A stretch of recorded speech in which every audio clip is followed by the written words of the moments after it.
My FIL called me the expense in front of the entire family while discussing their estate plan. "She's never brought in a dime," he said. I smiled. What he didn't know was that I'd bought out his silent partner 2 months before. When his business needed capital, I let him grovel before handing him the terms. Triple interest. Immediate payback. "Still not bringing in dimes," I said. "Only bills." I'm 38. Married for 11 years. My husband Matt and I live in Dayton, Ohio. We don't have kids, by choice. That alone put me on the wrong side of his family from day one. His dad, Rich, made it clear he wanted grandkids and didn't think much of women who chose careers over family. That was strike one. I had a good job. Finance, mid-level, nothing flashy but stable. I left that job 5 years ago. Not because I was lazy or wanted to take it easy, like Rich said. I left to build a fintech startup with a friend from college. We didn't talk about it much at family gatherings. Honestly, I didn't feel like explaining what I did to people who barely listened. I worked late nights, poured everything I had into building something from the ground up. It paid off. We hit traction last year, started getting investor interest, and revenue finally turned profitable. But to Rich, I was a housewife who didn't bring in a dime. He owns a local construction supply company. He's run it for decades. It used to be his dad's. He didn't build it. He inherited it. But if you asked him, he'd tell you he earned everything with blood, sweat, and grit. He loves talking about how hard he worked. He's the kind of guy who acts like the world owes him respect because he didn't go to college. He's never respected me. That was always clear. Over the years, he dropped little digs. At first, they were small. "Must be nice to relax at home all day. Matt works so hard. You're lucky. Maybe one day you'll find something to do." I'd bit my tongue. Every single time. Matt would try to brush it off. That's just how he is. But then came the night that changed everything. Rich invited the whole family to a dinner at his house. Said it was about the future of the family. We showed up expecting something like holiday plans or maybe a health update. But no, he had printed handouts, a PowerPoint, and folders. He was walking everyone through his estate plan. Who gets what, who takes over what, when he's gone. He gave the business to Matt and his brother, split evenly. The lake house went to their sister. He set aside college funds for the grandkids. Even his boat was assigned to someone. I sat there, smiling, nodding, not really caring. I didn't expect anything from him, but then he said it. "I've set it up so everything goes to those who've earned it. I don't believe in handouts, especially not for people who've never brought in a dime." And then, looking right at me, he said, "Every family's got one expense. Ours is just more obvious." The room went quiet. His wife looked like she wanted to disappear. His daughter whispered, "Dad, come on." My husband sat frozen. Me? I smiled. Calm. Cool. He didn't know what I'd done 2 months before. See, his business had hit a rough patch. A big commercial client defaulted on a $250,000 order. That client went under and left Rich with unpaid invoices and a lot of aging inventory. His longtime silent partner, Harris, saw the writing on the wall and wanted out. Harris and Rich were never close. Harris was only in it for the money, and when the money looked shaky, he wanted to dump his shares. I saw a chance. Harris and I had talked at a conference once. He remembered me. I reached out through a mutual contact, made an offer through a clean, small LLC I'd set up for angel investing. Rich never questioned where the money came from.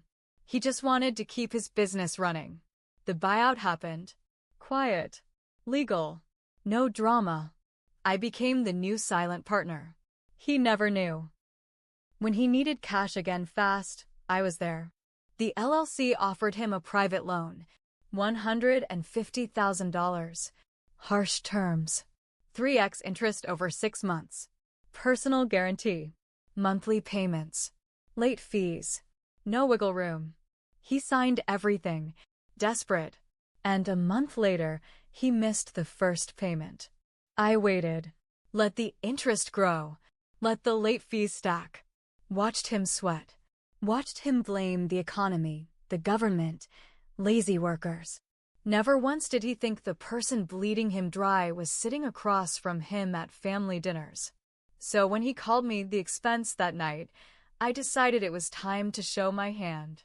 After dinner, when the grandkids were in the other room watching Frozen or whatever was playing, I pulled out a single envelope, handed it across the table to him. He looked confused. Opened it. Read the top page. Then the second. Then again, slower. This is wrong, he said. It's not, I said. That's your updated payment schedule. You're behind. The partner's calling the note. He blinked hard. You don't know anything about this. Stay out of it. I took a sip of wine. I own the note. Rich. Silence. What are you talking about? I bought Harris out 2 months ago. That LLC you borrowed from? That's mine. His hands shook. You tricked me. No, I said. You never saw me coming. There's a difference. He went pale. His wife gasped. Matt just sat there, mouth half open, not saying a word. Rich tried to call his lawyer. Tried to fight it. But everything was legal. Rock solid. Over the next 2 weeks, I let him sweat. Then I sent another notice. Default. Under the loan terms, I took control of his shares. Controlling interest. I didn't fire him. That would have been too easy. Too quick. I cut his pay. Slashed it. Then I hired a young, smart operations manager. A woman. He hated that. She knew her stuff, ran circles around him. He had to report to her now. Every morning, he walks into the building that still has his name on it, but he's not in charge. Not anymore. And the best part? Every dime he makes now goes toward paying me back. He hasn't said another word about me not bringing in money, because now, the only reason his business is still running is because of me. And he knows it. But we're not done yet. It's been 3 months since I took over. Rich shows up at the office every morning at 8 a.m. sharp. Tries to pretend he's still in charge. The staff plays along, mostly out of habit. But the truth is, he has no real say anymore. Every major decision goes through me or our new operations manager, Tasha. Tasha's in her late 30s, sharp as a blade, MBA from Cincinnati, and not afraid to challenge anyone. The crew didn't like her at first, especially the old guard who'd been there since Rich's father ran the place. But Tasha earned their respect.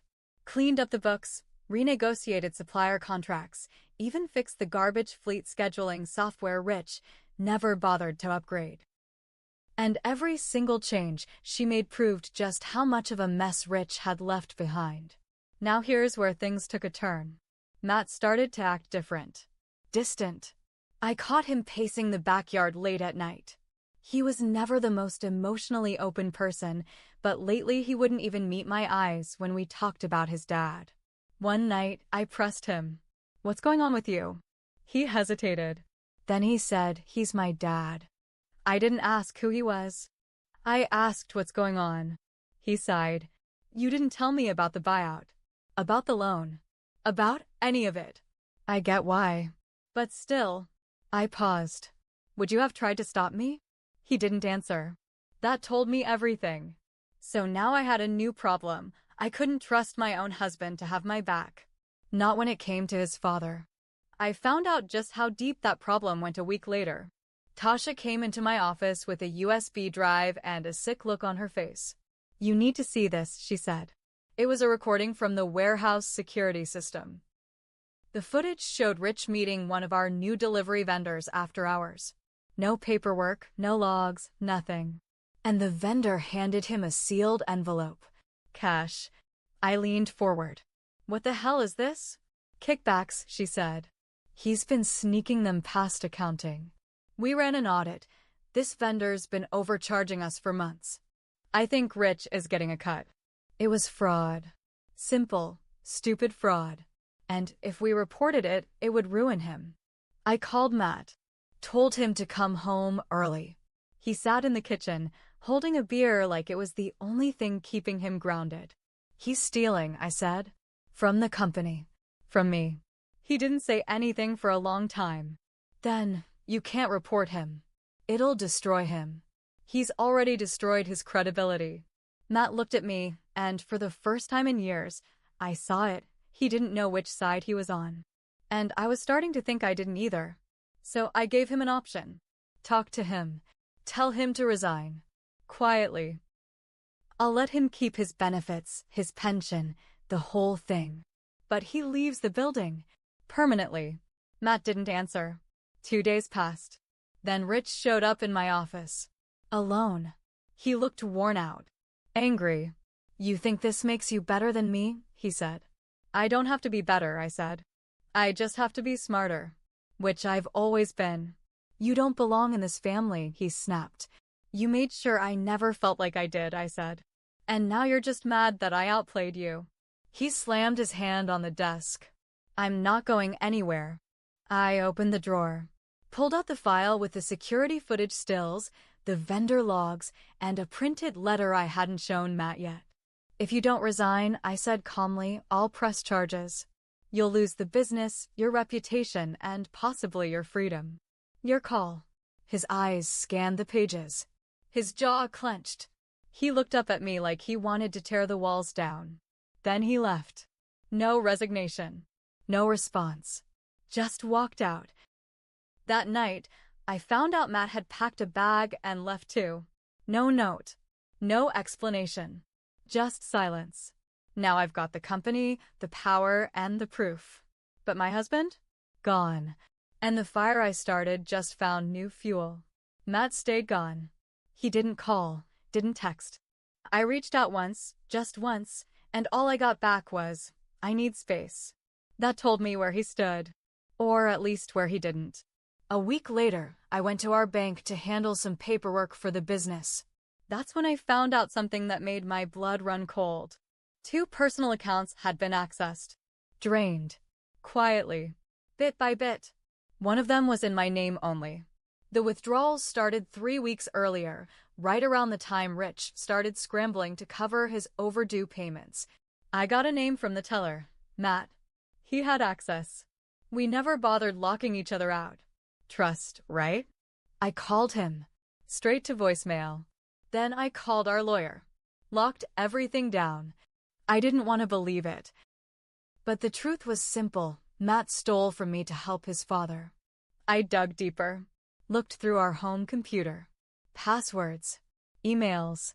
And I found something worse. There were drafts of messages to Rich. Conversations about transferring company assets. Things Matt had no right to touch. Some of them were already sent. He was helping Rich build a case against me. That night, I changed all the locks. And that same night, someone broke into the office. They didn't take anything valuable. Just trashed Tasha's desk, smashed a few monitors, and scrawled thief across the whiteboard in red paint. Police report filed.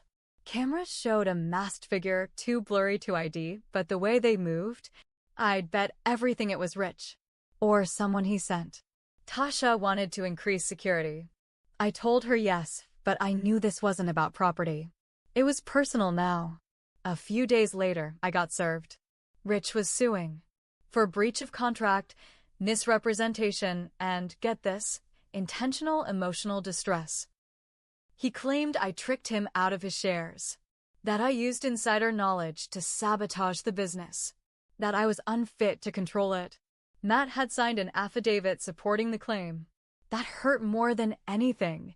I sat there, in the lawyer's office, staring at the papers, hands shaking not with fear, but with rage. They were trying to bleed me out. Drag me into court, ruin my name, drain me financially, force me to settle. It was a move right out of Rich's playbook. Fight dirty. Lie bigger. Hope the other person breaks first. But I didn't break. Instead, I fought back. I sent our private investigator everything, the security footage, the fake invoices, the cash deals, even emails from Matt about how they could corner me legally. The PI came back with something even better. Proof Rich was hiding assets. A storage unit filled with unpaid inventory. Equipment from the business that had mysteriously gone missing months ago. All hidden under a cousin's name. We built a case. Quietly. Carefully. Then I went to the media. Not national. Local. Dayton Business Weekly. They ran a quiet piece about corruption, company fraud, a power shift in a family-owned firm. Didn't name names, but people in the industry knew exactly who it was about. Within 2 weeks, vendors started pulling out of side deals with Rich.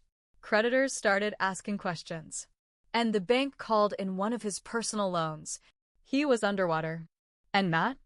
I finally heard from him. A text. Just one. You never had to go this far. I stared at it for a long time, then deleted it. Because here's the truth, I wasn't done. They came after me with lies. So now I'm going to bury them in truth. The court date came fast. Rich tried to stall. Filed motions. Claimed illness.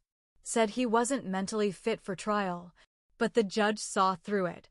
We walked into the courthouse on a gray Thursday morning with 2 legal teams, piles of paper, and years of bitterness stretched thin. He sat across from me in a cheap blue suit, shoulders sunken, tie crooked. Matt was behind him. Not by his side, just in the room. He didn't even look at me. My lawyer didn't waste time. We presented the proof. Financial records. Security footage. The private investigator's report showing the hidden storage unit, the fake contracts, the shell accounts in Rich's cousin's name. Then we brought up the kickbacks. Then the theft from company funds. Then the fact that Matt accessed my personal accounts without permission. I didn't need to lie. I didn't need to twist anything. They did that to themselves. Rich's lawyer tried to spin it. Said I was vindictive. That I infiltrated the family business with the intent to take over. He painted me like some kind of cold-blooded opportunist. And maybe I was. But I didn't break the law. They did. In the end, the judge dismissed Rich's case. Every part of it.